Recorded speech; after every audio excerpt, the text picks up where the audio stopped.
And welcome to Weather and Ag in Focus, 1:07 in the afternoon. Want to thank everybody for joining us.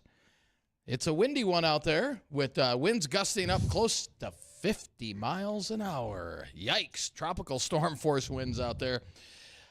Oh, Bridgette, are you hanging on? Not a good hair day. It's a little breezy. So, keep a hat on tight. Hang on when you step outside. Don't let the screen door get out of your hands. All those types of things. Even Right. a car door. This could really spring a door back on your vehicle if it wanted to. Right. This has got to be really tough for our truckers going east-west on 94 with those strong south winds. Oof. At least if you're north-south, it's either pushing you or you're going straight into it. But man, Boy, I would say if you're a high-profile vehicle, there's probably a number of folks who just said, I'm not putting up with this today. I'm not going to do this. So they thought they'd just wait. But it's pretty wild. Yeah, it's a windy one. Temperatures out there are pretty mild, though, for this time of the year. 47 degrees. Currently, we have winds gusting up to 47. They were over 50 just last hour. Wind advisory in effect up and down the valley.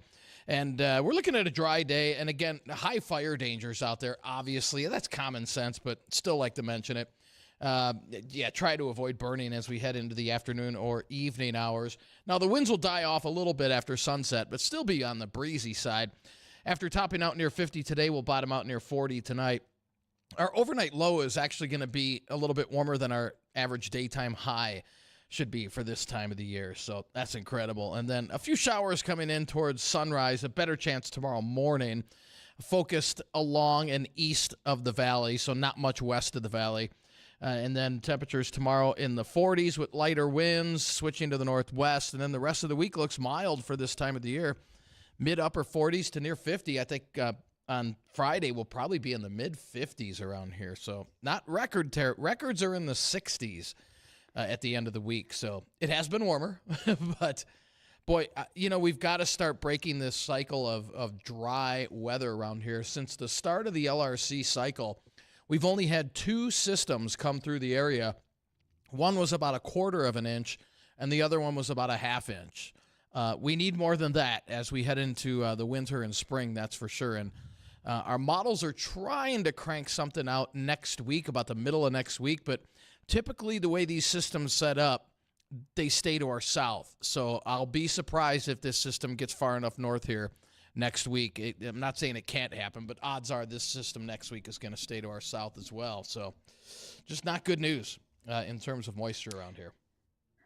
Well, we've had these things happen before. We've had more open falls, if you will, but this one probably one of the warmest that we've had on record, because even if it's been an open season, we haven't had temperatures that have been, we're awfully close to 50 many days. That doesn't happen as frequently as one would expect. So here we are. That's right. I mean, record warm October, record warm September, and now we're into almost the middle of the month and it's pretty close to record warm for the first half of this month. So it's just not good if you're looking forward to ice fishing this winter and snowmobiling, at least not at this point. Again, we still have about 2 weeks or so to hopefully get a storm or two in here. But if we don't, if it's dry until the end of the month, you can pretty much kiss this winter out the door in terms of if you like a lot of snow. We're going to see what that looks like. But I think it's probably a shocking revelation to a new companion that I have for the next couple of weeks. So Addison, if you can pop that picture up for us, for those watching on the live stream, I am lucky enough to be followed this next 2 weeks by the Flat Farmer from Florida. A FFA chapter in Florida sent me this flat farmer. We named her Franny. By we, I mean social media named her Franny. And she's going to travel with me for the next 2 weeks. We're going to keep her up to date on what happens every single day, send lots of pictures back to this FFA chapter and answer questions about what it's like to be a part of ag in North Dakota. So she didn't even bring a winter coat. So maybe that's why the weather's been so nice with Franny joining me for a while. Now, does Franny, the flat farmer, believe in a flat earth? No, she doesn't. Okay. Nope. That's a good thing. She's smarter than that. Okay. Yep. So she's going to join me. Yesterday we were traveling. We were down around Marion, and tomorrow we'll be in studio because tomorrow is a great day. We're going to be presenting our check to Farm Rescue for the profits from our cornfield, from our Here We Grow. And we're also going to make sure that for those who haven't watched all the video series, they're going to know what our bushels were. We have winners for our rain gauge as well as our grain gauge from IntelliFarms in Castleton. So we're going to hand those things out. But above all, I think getting a chance to talk with the folks from Farm Rescue, designating these dollars to help their cause. I'm curious to hear, what they've been getting and how it's been going as they were reinstating Operation Haylift to get more feedstuffs moved to the western part of the state post wildfire. So I'll be curious to see what they have to share with us. And before tomorrow, I can give everybody a little bit of homework. Our last Here We Grow video is now up, and it's taking the corn from the field in the truck. It gets hauled into the storage site for our farmers, Justin, Parker, and Trigby. And where's our corn going to go from there? Well, I bet we'll ask them tomorrow, see if our corn got hauled into an elevator or to an ethanol plant or where exactly it's going to go. So we got lots of stuff to catch up to tomorrow just based on our corn project. Great. A lot going on there. Fantastic. Yeah. Do we have any idea what we're doing next year for Here We Grow? Have we decided yet? We just barely combined. I don't think we've made any purchases or decisions. Okay. A lot of our farmers are. We have a number of farmers who are already buying seed for next year or have bought. They wanted to get in on their early discounts. So they've got a plan. They're a step ahead of us. I had listeners who suggested potatoes, wheat, a beef animal. Maybe we should get ourselves a calf. And after having those ladies from SDSU last week on an Adopt Cow program, I like that. Seems like a great idea to me. Right. Yeah. Now, when burgers at the end, right? I was out in the western part of the state over the weekend. First went to Rapid City and then up into the western part of the state, and driving along as we got outside of the Badlands, I've never seen livestock with curly tails. What would that be? It was like a beef animal. Yeah. It had. What do you mean by a curly tail? The tail was short and curly. I've never, ever seen that before. No, we weren't drinking. Because, beef animals have a long tail for a reason. Well, to swat flies. Exactly. And that's what I couldn't figure, because all the other cattle around this one, they had the long tails, and then this one had it was at least half the size of the other tails, and it was curled up. Okay. And I've never seen that before. And it was just one animal? That's all I saw was just, we were going 80, but I glanced over and it caught my eye. I'm like, whoa, I've never seen that before. I would have taken a picture, but again, we were cruising along. A little too fast. Yeah. But the other thing might just be did that animal just happen to have her tail curled up like that at the moment? I don't know if it was, a miniature a Hereford or something like that. When you said curly, my first thought was sometimes you'll see curls of hair on their face, on the front at the forehead. Mm-hmm. Certain breeds will have that. A lot of Herefords did. I've seen it on Charlet, but that's not necessarily what you're seeing there. This is the tail was curled up. This is it. A short, like half the size of the other tails and curled up. Okay. Yeah. And this was just north of the Badlands on your way to Watford? It was coming out of Watford, so south of the Badlands. Okay. Well, I've got some friends who live out there. I'm just going to drop some messages and say, what exactly is the critter that Dean might have seen? Is it the Loch Ness Monster or something more important than that? Who knows? And, the best part would be, how do they taste? Because if it looks good, does it taste good too? I had a friend who said that their rooster in their backyard was becoming a little too obnoxious.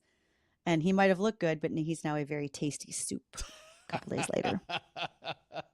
Well, that's what you get for being noisy.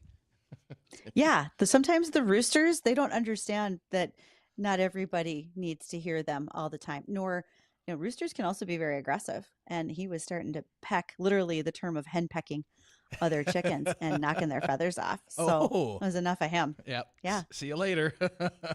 Yeah. That's enough. This guy's got to leave. And so he is now somebody's soup. All right. What do we got in the show? What do we got coming up? We don't have a guest today, but we got plenty of topics to talk about, Bridgette. We really have a lot of things. We didn't hardly talk about any of our headlines from yesterday, and we have more for today. And also, you and I talked with Don Hartman and Mary Johnson with the Outstanding Farmers of America program yesterday. And I'm working with Don to find a date for him to come back to talk a little bit about cotton production, but also he said he was raising hatch chilies. And I want to That know sounds good, doesn't it? how's he doing it? He also farms just 30 miles north of the US border to Mexico. Mm-hmm. And I think he would probably also have some interesting discussion points as well. So hopefully we get Don Hartman booked back in here early December sometime would be my great. guess. That'd be great. Well, by that time he should be done with his harvest, and we can hope so. Hopefully. Yeah, plenty of things going on there. That's right. Well, we've got a little message from the American Ag Network. We'll break for that, but don't go anywhere. We got plenty of topics. If you have any questions today, feel free to give Bridgette and I a call, 701-293-9000 on the Red Wing Shoe Line. Again, that's 701-293-9000. Don't go anywhere. We'll be right back.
I just thought I'd give you the wind sound effects. I'm here to help. Yes, you are, Bridgette. And it is windy. It is that windy today. It is that windy today. That is for sure. Welcome back to Weather and Ag in Focus. Again, I'm Chief Meteorologist Dean Wysocki alongside with our wonderful, talented Ag Director, Bridgette Readel. And Bridgette, you had a question come in from one of our listeners saying... did indeed. Yeah, saying that you mentioned that the winter will be gone because it's been warm and we haven't had a lot of rain so far. But there have been several systems that have passed to our south. Our listener is very astute, no doubt about it. Will those not lift north as the jet stream surges further north? I remember a past year, you said it wasn't going to be a good snow winter because it was dry in October, and we ended up just fine. I don't remember which winter that was, but here's the thing. So when the LRC sets up, what we look for are called anchor troughs and anchor ridges. And typically where those anchor troughs set up, that's where the storms are. That will be pretty consistent throughout the winter. Not always, but more times than not. Now, the anchor trough has been setting up just to our south and to our east, which brings most of the precip down into areas of the central southern plains as far north as southern Minnesota, which would keep most of the activity down to our south. Now, here's the thing. With those storms and the anchor trough, it's been pretty much a split flow, which typically you see during an El Nino winter, but we're not going into an El Nino winter. So here's the wild card with the LRC this winter is, can those two jet streams merge? They have not this fall, but as the jet stream energizes itself over the winter, is it going to remain a split flow kind of regime like we have had in the fall, or will these two jet streams merge? If the two jet streams can merge on any of those storm systems, that has a slightly better chance to lift these further north. But that has not been the case so far. And what looked to be a pretty strong La Nina event we were going to go into, now it looks more neutral. So that doesn't bode well for a colder winter, that's for sure. And that's kind of what's setting up now, this extremely warm fall. And sure, we can have a dry October, but November is key as well. And we've seen one storm here in November, but again, it brought, I believe, a half inch of rain. But that's been it. So again, we've still got a couple of weeks before we kind of sound the alarm a little more. But next week, we'll see what happens with that system, and then we'll see what happens after that as we head towards the end of the month. But right now, I'm just saying it's not looking promising right now for a very snowy winter. And again, the wild card would be, can we get these two separate jet streams to merge, both the subtropical and the polar jet, as we head deeper into winter? And that's the big wild card. It hasn't happened in the fall yet, so let's see what happens as we head into early part of December, the rest of this month into early December. If we start to see those merge a little more often, might hold a little more promise for the second LRC cycle that comes in. Well, we had a dry winter, if you will, right? We didn't have nearly as much moisture. Mm-hmm. But if we remember, we had some rain last fall, Timely, if I'm not mistaken. So timely, we were thankfully. better there. Yeah. And come spring, holy cow, wow, we saw a lot of rainfall catch up to us. Mother Nature can do that. She can give us moisture when she thinks it's a great idea. We might not always agree because we're trying to plant a crop, and we'll just see what that looks like. Often we say timely rains in farming, and we're not always sure if she's going to give them to us when we want or what the case might be. So who knows what springtime may really come around to looking like once if we start to get those spring rains again. Are they going to hold us out of the field? Will we get just enough to get us planted and hope for the right timing in June, July, and so forth? We'll wait and find out. Right. By the way, Dean, I had another listener comment for you, and that was Phil mentioned what you saw in Western North Dakota was probably just your first really big pig. Well, Bridgette, in fact, I had a listener. We just had a listener send in a picture of what I saw. Addison, if we can pull that up on our live stream, if we can. The live stream is rich today. Now there's what I saw. Now it was pretty close to that. So I mean, it's got to be one of a kind. What you're seeing there looks like a pig that's about the size of the buffalo at Jamestown, and unfortunately, it's standing in a green grass herd of Holstein cows.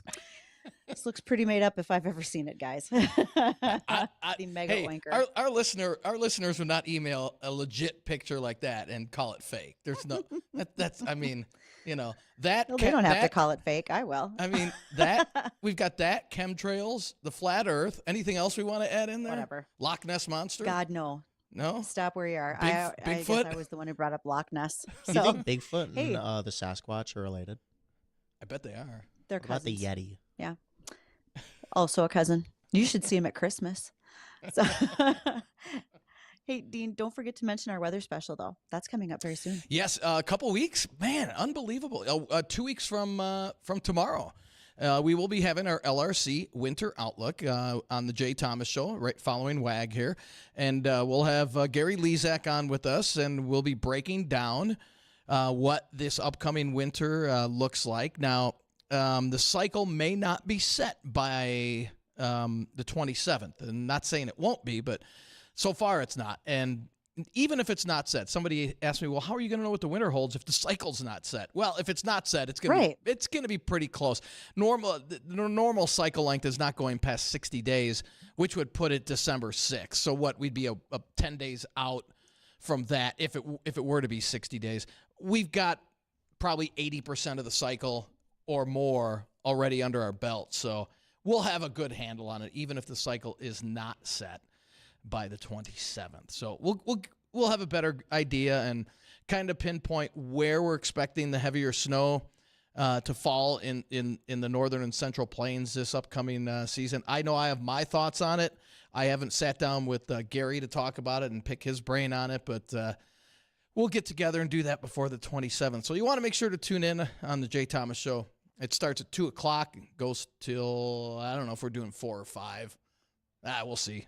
We'll see how it goes. But and again, we always have a lot of good questions from our listeners on how the LRC works. Also, this Friday, would invite you to tune into Weather and Ag here. And Bridgette, you'll be gone, but I've got a special guest coming on from the National Weather Service.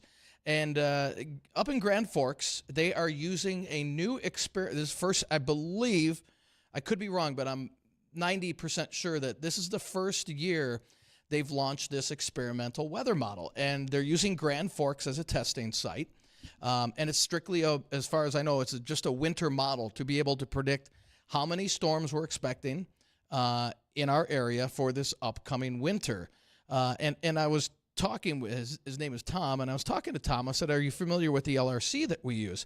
And he said, "Yeah, I've heard a little bit about it." And I said, "Does this kind of mimic that?" He said, "Not necessarily." And so what he's going to explain on Friday, what this new test model, how it works. We know how the LRC works, but how does this new experimental model work? And obviously, we don't know the track record of it because it's the first year they're launching this. So I believe if it's successful, we've got another forecasting tool that we can use. So anytime we can get, it's not a competition where, all right, you got to use the LRC or this model. It's getting the correct information out to help everybody during the upcoming season. So 2 questions. With that potential weather model from Grand Forks, will you now be using them almost like comparisons so that you can maybe get a better forecast between the LRC and what Grand Forks is looking at using? And then secondly, a lot of times when we do our LRC special, folks ask, I have this date in this location. What's the weather going to be like? Are you wanting to take those calls and get those things done? Or would you say, I'm not really worried about those right now? Not How do you yet. want to do that? Yeah. The first question, they have not released this model to the public yet. They're just using this behind the scenes. So I think they're waiting to see the success rate on it before releasing it for us to use. But once it does assuming it gets released for our use as well, I would love to compare the two. That'd be great. But I just think they're waiting to see how it does on its first year. And in regards to taking questions on the LRC, let's see if the cycle is set before the 27th. I will start putting a calendar together. But if the cycle is not set, then we'll probably invite those questions via email, and then I can answer those via email. So kind of a long answer. Well, that's okay. But speaking of those questions and keeping them coming, we want to hear from all of you. So please continue to send those to us. You can call us at 701-293-9000. That's the Red Wing Shoe line. Also, you can send us emails, which is exactly what one of our listeners, 2 of them have done so far today. And you can reach us at either weather or ag@flagfamily.com. We haven't even got to the headlines yet, Dean, and we've got plenty to talk about. So we will continue to do that when we come back from bottom of the hour news.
Welcome back. So glad that you are here for Weather Nag in Focus. And if you've been watching on the live stream today, it's been a plethora of little treats from our flat farmer from Florida to the mega oinker that Dean saw in Western North Dakota. And you can catch that on Acres TV, Facebook, and YouTube anytime that you'd like. Happy to have you watching there. Good news, Dean. Don Hartman texted me on the break, and so he is already scheduled for December. We're going to talk about chilies and farming down on the border. Oh, fantastic. That's great. Good deal. Yeah. Good deal. And anytime listeners have great guest ideas, I am so open for them. Just as kind of a heads up, I do book fairly early in advance for our show because there's a lot of great things to talk about. And so upcoming, I'm still working to get someone to talk about raising recreational hemp in North Dakota. Since that measure failed in the recent elections, we want to talk about what ifs, right? If it actually passed, could folks be raising recreational marijuana in North Dakota? I'm not entirely sure, but we're going to find out some of the legalities of that. Also, the National Toy Farm Museum. We're going to talk to them coming up very soon. Again, as I just mentioned, Don Hartman, but also Brett Barkowski. He is with the Cowboy Mounted Shooting Sports Association. What? You ride a horse and shoot a gun all at the same time. Nice, like the Wild West. It's like the Wild West. I love it. Get your badge out, Sheriff. You just never know how this day may go. So many more things coming up in the next few weeks. So glad to have you listening. And then, Steve Bello, one of our outstanding listeners from New Jersey, he just wanted to let us know that it's been incredibly dry out in New Jersey since September. Speaking of which, they've had wildfires. Yeah, it has been very dry in the Northeast. Yeah, unfortunately, don't see a lot changing with that. Might towards the end of the month. But other than that, also, I was watching a clip of our listener Steve out. Have you seen his YouTube clip with him in the band? Yeah, he sent it to me. Did he? Yep. Man, Steve, you rock, buddy. And that guy can play. He can play some guitar. I'll tell you. Like literally, he can rock. We have so many fun folks that listen to what we do every day. It's great to see what they do. No as doubt. Well. No doubt. Well, one other thing for our listeners as well. We've got a big benefit coming up for one of our colleagues. Our own. Yeah, who is he had a massive heart attack and survived it, and he's really got a long road ahead of him. Jace, if you're listening, thoughts and prayers with you. He's down in Minneapolis, and he's got a long road ahead of him. So he's strong, though. He'll pull through, we believe, and we're going to have a spaghetti feed for him, and that is December 1st. Is that correct, Bridgette? December 1st. At the American Legion in Moorhead. 4 to 8 p.m. Mm-hmm. And most of the crew will be out there, so you can come out and say hi. And again, we're trying to raise money for Jace for all of his medical bills that will be piling up. And he took a couple of steps forward last week. He was walking and then with a walker, and then he took a pretty big step back this last weekend, and he's doing a little better on our last update. So the thoughts and prayers are with Jace, and just get better, buddy. Well, for those who don't recognize, Jace Denman is the voice behind the mic when you hear Bonnie and Friends in the morning. Also, Primetime Sports, he calls the MSUM Sports and a lot of other high school sports on WDAY, as well as the Flag 1100 AM. And yeah, Jace had a massive heart attack. So we are going to do our best to help him out with defraying some expenses. I hear tell of a potential bake sale. I offered up the chocolate cake that I brought in for a company picnic this summer. Our boss told me that it was on the verge of being illegal because it was pretty good. So I thought, well, might as well make that cake again. I guess people like it. You know what? We can get. I'll have to get a hold of Don Kinsler to see if his wife can make some of those aronia berries. The muffins. Oh, yes, the aronia berry muffins. Oh, those were so good. Maybe she can make a big batch. We're going to keep of that in too, mind, right? So yeah, December 1st, 4 to 8, out at the American Legion in Moorhead. So please be sure to put that on your calendar. Would love to see all of our listeners out there helping for a great, great cause. Well, even though we're talking about bake sales and where that may fall in our diets, there has been a recent announcement by the Department of Health and Human Services that goes along with the Department of Agriculture. They are making recommendations on dietary guidelines for Americans.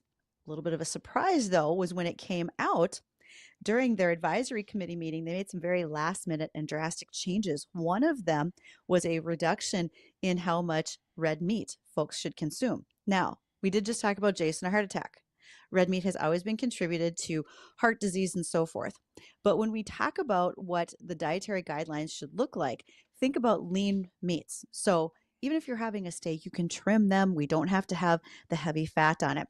And we want to keep red meat very much on our dietary plates because it's great, especially for the essential nutrients like potassium, phosphorus, iron. We see athletes, young athletes in particular, needing this as part of their diet.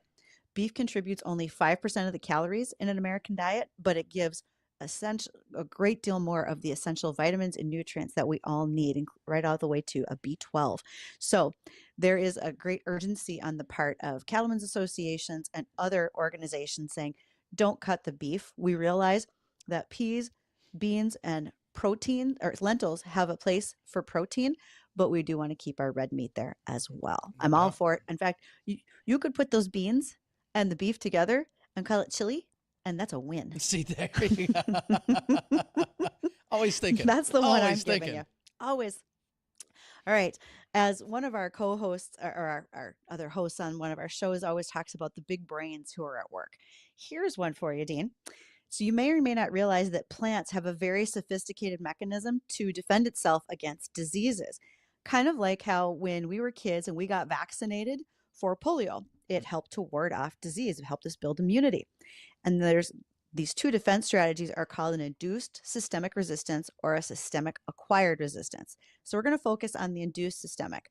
It's specifically thought to be nature's way of vaccinating a plant, prepares them to fight off a pathogen, and it can be elicited by applying specific types of a biostimulant or a biofertilizer.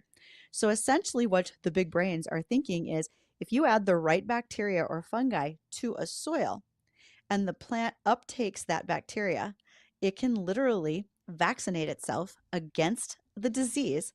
It triggers this response, and it's called the induced systemic resistance, and it could help us down the road in preventing some diseases in plants. And we know that some plants are more susceptible than others. I often think about disease in soybeans being a big problem, but also bananas, tomatoes, some of those other vegetable crops that we don't always think about off the top of our head.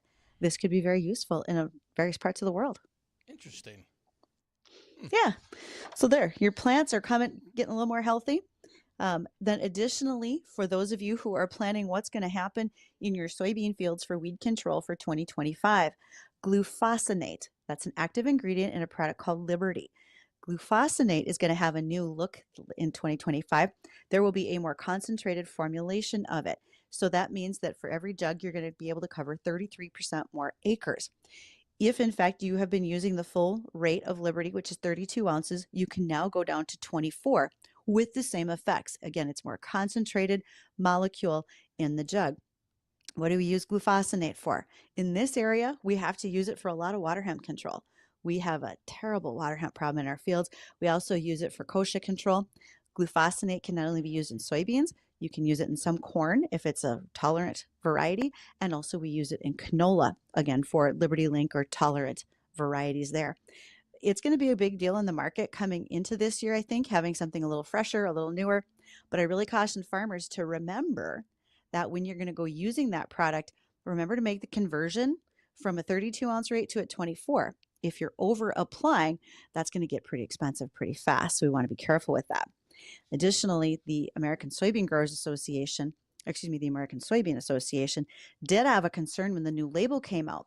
The label draft that had been submitted to the EPA came out with some strong language on it they were unprepared for. In fact, they tripled the number of endangered species runoff points that are required and also imposed a new 10-foot mandatory ground spray buffer. I'm going to have Dr. Joe Eichele from NDSU joining us here in a couple of weeks to talk about this and what it can mean to application for farmers. Is this label final? Is this the label that we will see coming to the field this year?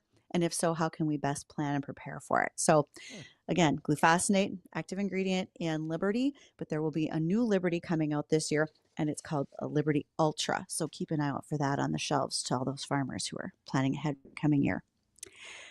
Man, that's just a few of the headlines we've got. We got more to tackle here after the break. We do. And you know what? Since the election, now that we have so many new faces coming into Congress and the House and more, there's the renewed discussion on the Farm Bill. I don't think there's a clear answer yet. I was just going to bring that up, actually. Yeah. So what's going to happen to the Farm Bill? Will we actually get it accomplished before the end of the year? Chances aren't very high, but that will certainly need to be a priority on the minds of a lot of legislators and our ag leaders in commodity groups and so forth as we get into the new year. So keep your eyes peeled for that. That's sort of the we don't know yet answer, but we've got to get it done. Real quick, Bridgette, would it be, I mean, does it matter if it gets done with this administration or the next administration? I mean, is there a better chance that we get certain stuff passed with the next administration, or doesn't it matter? Like, we just need to get this done. So there's probably a listener out there who's much more well-versed in politics than I am. Frankly, I don't know if it matters anymore which administration. I feel like we're pretty much lame duck from now until the new administration comes in. So the chances of things really of any consequence getting done aren't necessarily very high. But come January 20th, we better be on fire to get this stuff accomplished. We've been waiting far too long. Now, do you think if we get Burgum in, if he's part of the, I mean, rumor has it he was going to be possibly nominated for part of the cabinet, for part of the cabinet, energy, I believe it was, would that help? I mean, would that help push the bill through, you think? Both himself and now Kristi Noem was just named as Homeland Security. You know, they both come from ag states. That's not necessarily the area in which they are being appointed to the cabinet, but because they do have an agricultural background, it can be of help as advisors. Okay, good deal. So we'll see if that makes a difference. Yeah. All right. Well, we've got one more break here. When we come back, we'll do a recap of the weather, and we've got a couple more ag topics to talk about. If you have any questions for us, give us a call, 701-293-9000. That's 701-293-9000. Don't go anywhere. We'll be right back.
And welcome back to Weather and Ag in Focus, 1:53 in the afternoon. We got a phone call. He, him is how this individual is describing himself. So is this pronoun, John? Well, of course. Oh, that's all right. So I'm changing my moniker for Agmaster B. I'm now going to start calling her the Queen of Denial. In what in what aspect? Well, first of all, quit calling him Sasquatch. His name is Daryl. Just get it through your head. It's Daryl. Justin and I were having beers with Daryl the other night. I bet you were. He's often misunderstood. He's a very complicated person, but he is Daryl. All right. Well, and yeah, it's windy out here today. How windy is it, John? It's windy. As a matter of fact, it's so windy. My tidy bowman dropped anchor this morning. That sounds like a Johnny Carson bit right there. It is. You want to talk about Dickie the Stick? I'm not sure. Look it up. It's an old Johnny Carson routine. It's pretty funny. There's no chemtrails in sight today, so there shall be no rain in the forecast this week. Hey, John, I don't know if you were listening to our show earlier this morning. Have you ever had soup number 5, John? I must have missed that part of the show. Okay. I was in and out as usual. Well, we're driving my high-profile vehicle, making my appointed rounds. All right. When you get a chance, Google soup number 5, and we'll get you a batch of that. We'll make some of that up for you. Is this like Soylent Green or something creepy? You'll see. Just Google it. Soup number 5. Speaking I of hear food, everybody typing now. Speaking of food, Wysocki. Speaking of food, what has it been, like a month and a half? I still haven't picked up my stuff from you. I appreciate it. I'll get there this week. I promise you. I'll get there later this week. You Whatevs. seem to have some problem traversing to the other side of the tracks, Wysocki. Are you fearful of the other side of the tracks? Not totally, but with the sun going down earlier now, I've got to get out to your place a little earlier, so we'll work on it. I've got you.